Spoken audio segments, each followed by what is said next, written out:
There is no spring market in real estate this year, nothing in 2025. Home sales are at multi-decade lows. And the typical bounce that we see in sales volumes during March and April are simply nowhere to be seen. April this month is trending to be around 33% less sales than last April, and that was a slow market to begin with. Clearly, the compounding effects of high interest rates, high prices, combined with now mortgage renewals that are upcoming, Trump tariffs, and this federal election, well, Canadians are looking everywhere but at new homes. Now, with that said, there are a number of very important metrics that are shifting below the surface and that are displaying strong indicators as to the long-term direction of real estate in Canada. So if you even aren't planning on making a move this year, next year, or even 2027, well, this episode is going to project what may happen even beyond that, just so we can all kind of be as informed as possible. We're going to dive into it. At first, we want to share a bit of a story because we have just come from the Supreme Court in British Columbia where we had a foreclosure hearing. We represent the Bank of Montreal on their foreclosure listings, and we just had one come all the way to the courts. And a quick backstory as to how this happens. The banks do not want any foreclosures, to be honest, right? Banks are not in the industry of being property owners or property sellers. So they really do everything they can to help homeowners stay in their homes. And that's very prevalent here on the West Coast where there's very little foreclosures on the market. It takes 3 months before you're even on the radar, 3 months in arrears, of not paying your mortgage before you're even really on the radar with a lot of these banks before they start reaching out and trying to figure out how to help. And then from that point, there's upwards of another 12 months where things go through the legal system before it even gets to go to the public market. So you're looking at 15 to 18 months from missing that first mortgage payment to it actually becoming available for others to purchase. So it's a long process, and I think a pretty reasonable amount of time to give that homeowner opportunities to find ways to become solvent. Now, these homes are typically anywhere from owner-occupied, tenant-occupied, all the way to vacant. We actually had our last foreclosure, which was in Richmond last year. It was owner-occupied, and that occupant simply refused to allow any showings. So when it came to market, we were not allowed to bring anyone in the house. Obviously a bit harder to sell, but foreclosures get a lot of interest, maybe because they're so rare here. This home, although nobody got to see the inside of it, still went to court and still received, if I remember correctly, about 5 bids, and it sold for over the list price. This was during COVID, and we didn't have a physical in-person court date. It was all done by email. But now that we're kind of past COVID, today's hearing was in person at the Supreme Court.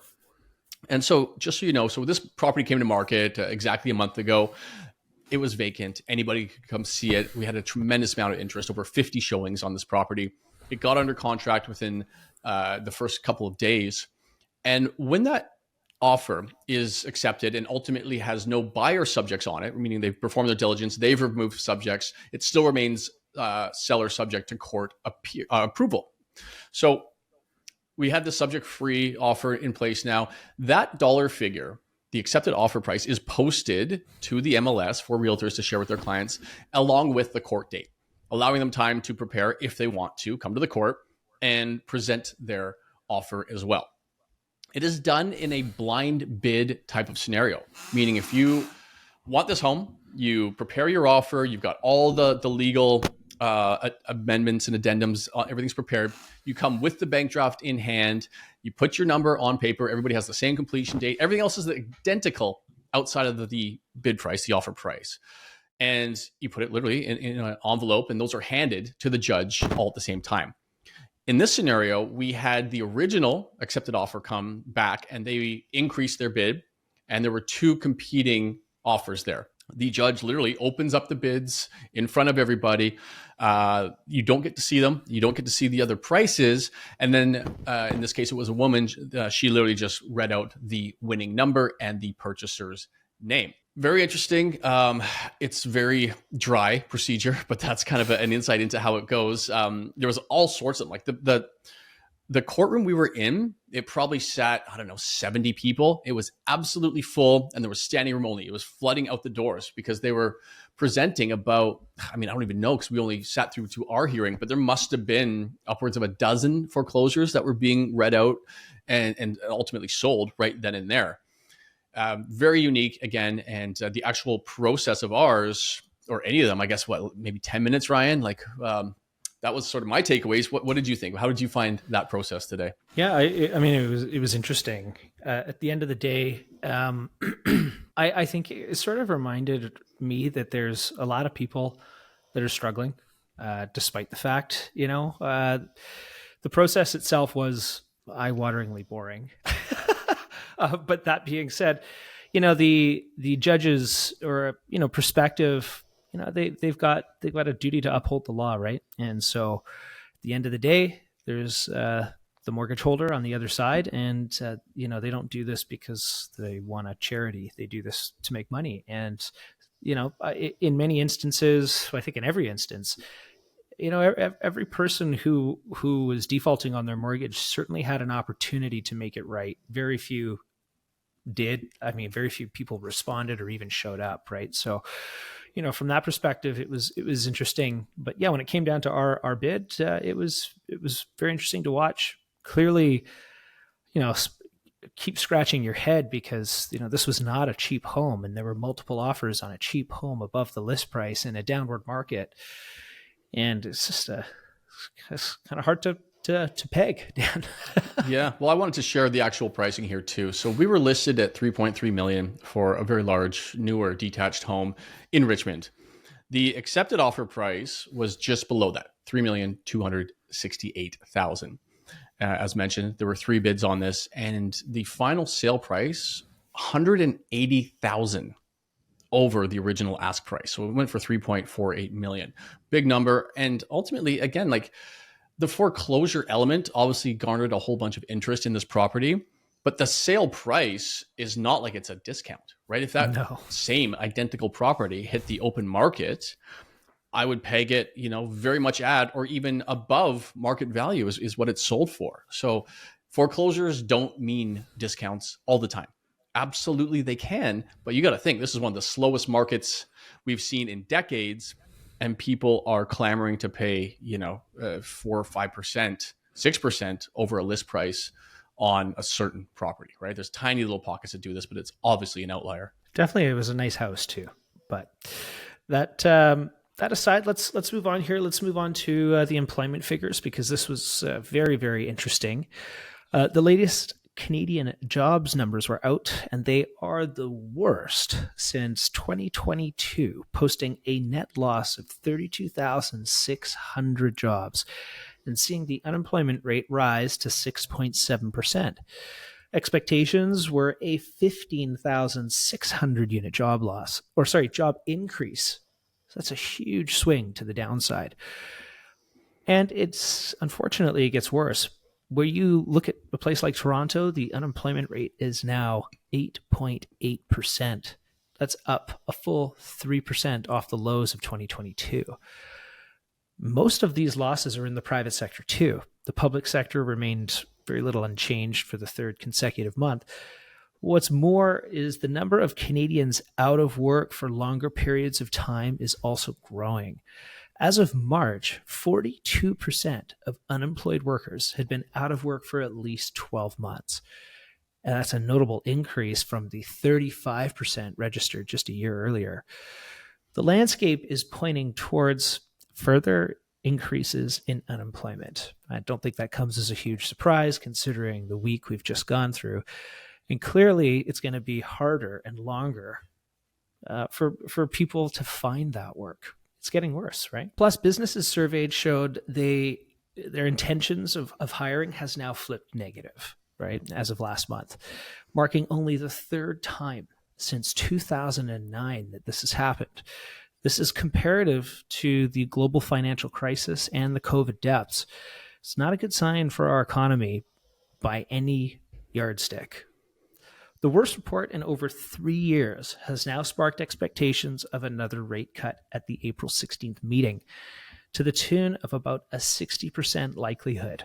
The 2025 forecast currently points to a total of 0.75% cuts for the remaining amount in the year, hitting an overnight rate of about 2% by October. Employment is obviously the whole driver of our economy and of GDP. And when that number, unemployment number, of course, starts to increase as it is and as it's currently trending, that's when the amount of arrears rate is going to go up likely substantially, and definitely things like your amount of credit and debt and those missed payments. And it's starting to show up. And again, Toronto is clearly the epicenter, right? Imagine an 8.8% national unemployment rate. We would be in deep trouble. Toronto is leading the way there. Let's look, though, at the national arrears rate, because the latest data is in, and we do like to share it with you every single month. So compared to where it was the month before, we're up to January, right? We have January data now. So compared to the December, the month before, the arrears rate actually remained unchanged. It was flat at 0.22%. BC and Ontario both rose and are now sitting at 0.19%, but remain the lowest in the country along with Quebec. Still a three-way tie for the lowest arrears rate between those three provinces. But let's look into how much higher this is likely to go just based on what's happened throughout history. So nationally, there are about 360,000 Canadians right now that have been unemployed for 6 months or longer. And that represents 1.6% of the entire labor force. And that metric is now the highest it's been in 14 years. This matters. It matters for mortgage delinquencies, as understandably, the longer you're unemployed, well, that's going to correlate very closely to arrears rate. If you are simply not making money, it's very hard to find money to pay things like your mortgage. It's a metric too that we measure it because it means more than just straight job losses, right? Because job losses can also mean that there's new employment the next month. But if you've been unemployed for 6+ months, that actually can be tracked against the arrears rate. Those two metrics actually move almost in lockstep, dating back to 1995, where we can see that the current amount of unemployed workers over 6 months is at 1.6%. Historically, this relates to a delinquency rate or an arrears rate as high as 0.4. That is almost double where we are at today. So there is a very good chance that the arrears rate will start increasing at a faster rate and could hit 10-year highs within 2025. Something to be aware of and be careful of. Also, I do like tracking the states to see how they compare with their arrears rate. So we're 0.2 today, 0.22. The US is seeing a spike as well. Their arrears rate is now at 1.77%. They are 800% higher than we are in Canada. And ultimately, I have yet to hear any word about that in the news, as much as I dig for it, but a good relation and to understand where Canada sits compared to our neighbors to the south. That's a big number. 800% higher than Canada. I mean, wow. Okay, let's move over here to monthly payments. Since the unaffordability index peaked in 2023, with average monthly mortgage payments hitting $3,400 per month, this number has now dropped steadily. And if the 2% BOC target rate is actually realized, that will bring those payments down by 30%. Consider that wage growth is surging at 25 years highs, reaching 6%. Although, like we've said before, and like we'll say again, that's more welcome news. And the household savings rate has also hit a 30-year high. It's not too surprising that buying intentions are increasing moderately here. Existing homeowners considering a new home purchase this year actually increased from 14 to 16%, and renters looking to buy lifted from 17 to 19%. With recent demand, or relative demand anyhow, and sales coming across the board running at 30-year lows, it's just a matter of time before some of these metrics begin to align and the sales cycle actually commences here. Certainly markets need more, I think, more certainty. We need a lot more. We need a new prime minister. There's a whole lot of things that need to align, like I've mentioned here. But assuming that they are, just remember, the business cycle is almost all but guaranteed. It's really the time between them that's the variable. That's the hard thing to measure. And good chance too. I mean, this data that we pulled is this week, right? Pre-tariff chaos or whatever we're going to call it, meaning those numbers may get shifted down a bit, but ultimately you start to understand what's happening here, right? Like any cycle that happens, the more prevalent the news is about, let's say, the negative things, let's call it, right? The arrears rate going up, the horrific pre-sale condo state of especially Toronto. The more that is in the news, the more you recognize that we're kind of sitting somewhere around the bottom of the cycle, right? I'm not calling the bottom. I'm not saying it's going up tomorrow. I'm saying these are all bottom-esque activities. And you see the same thing at the top, right? When all you hear is about homes going up 150K over ask every single week, that's too hot of a market. The news cycle definitely lags a bit. And so the fact that you're only hearing negative news about housing is very repeatable. And you will see it at the bottom-esque of every cycle. Again, the bottom could last years. I don't know. But you get the idea of what I'm hinting at. But let's talk more about news and housing and inventory. I want to talk about national inventory, because we've seen 3 straight years now of very low resale activity and increasing inventory. I mean, it's literally trending down in sales and almost straight back up in inventory, understandably. Long-term or big picture, though, we're still well below the total national inventory levels that were realized between, let's say, 2010 and 2020. There were about 146,000 properties listed for sale on all Canadian MLS systems at the end of February. Now, that's about a 13% increase from a year earlier, but still below that long-term average that I mentioned, which is typically about 174,000. So it may take even a couple more years of slow sales to reach those long-term averages. But so far, 2025 is definitely contributing to the overall levels of inventory that are going to increase. So beyond this year, obviously we'll have to wait and see, but we are certainly getting closer to long-term average of national inventory. Yeah, I think that also, Dan, has there's a relationship there with PRs and immigration levels as well. So I think if depending on again who gets elected and what sort of immigration system gets implemented, you could see those. We're noticing, because Canada is struggling right now, that the levers appear to be on the table again. So it's a function of which ones are they going to pull here to start increasing GDP growth and things like that. Anyhow, moving on to Toronto here. Man, it's really hard to find good news out of Toronto lately, and unfortunately, there's really not much to talk about that's good here. The March condo listings in Toronto hit the highest on record at 5,500. That is higher than the total amount of homes sold in the same month, around 5,000. Total sales to new listings ratio broke below 30% for the first time since 1991. This is one indicator of where you can expect prices in that region to go down. Especially when you look at the total inventory for the region, it's up 89% year over year. That's the highest since 2009. And in just the 416 area code, listings are up 160% year over year. Toronto home prices have dropped 1.4% month over month after a 1.5% drop in February. After a year of flat prices, 2 months alone saw this number drop by 3%. Looking year over year, Toronto is down 3.8% overall and 4.8% for condos.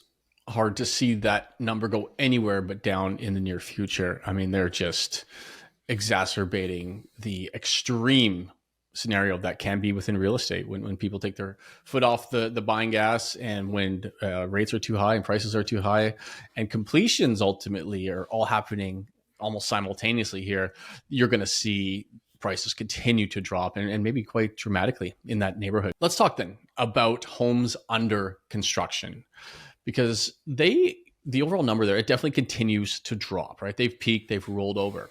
And again, notable is Toronto, where they've lowered almost a full percent month over month and are down 9% since peaking in 2023. So a 9% drop since all-time high homes under construction is a big number, especially when you look where it's going to go next, right? The number is going to continue to ultimately collapse, especially when we look at the appetite for pre-sale condos in Toronto. New condo sales, ready for this number? They hit only 152 total last month. That is down 62% year over year and 95% from peak 2022 levels. That means there's only 5% of the same sales realized in that month than 3 years ago. I mean, it's a complete and utter collapse. There have barely been 4,000 new condo sales over the entire combined last 12 months. A full year and only 4,000. What happened at the peak? 36,000. Okay, so we are down there by 90%. This points, understandably, to where new condo starts are headed. Okay, what developer in their right mind is going to go to market in this type of landscape?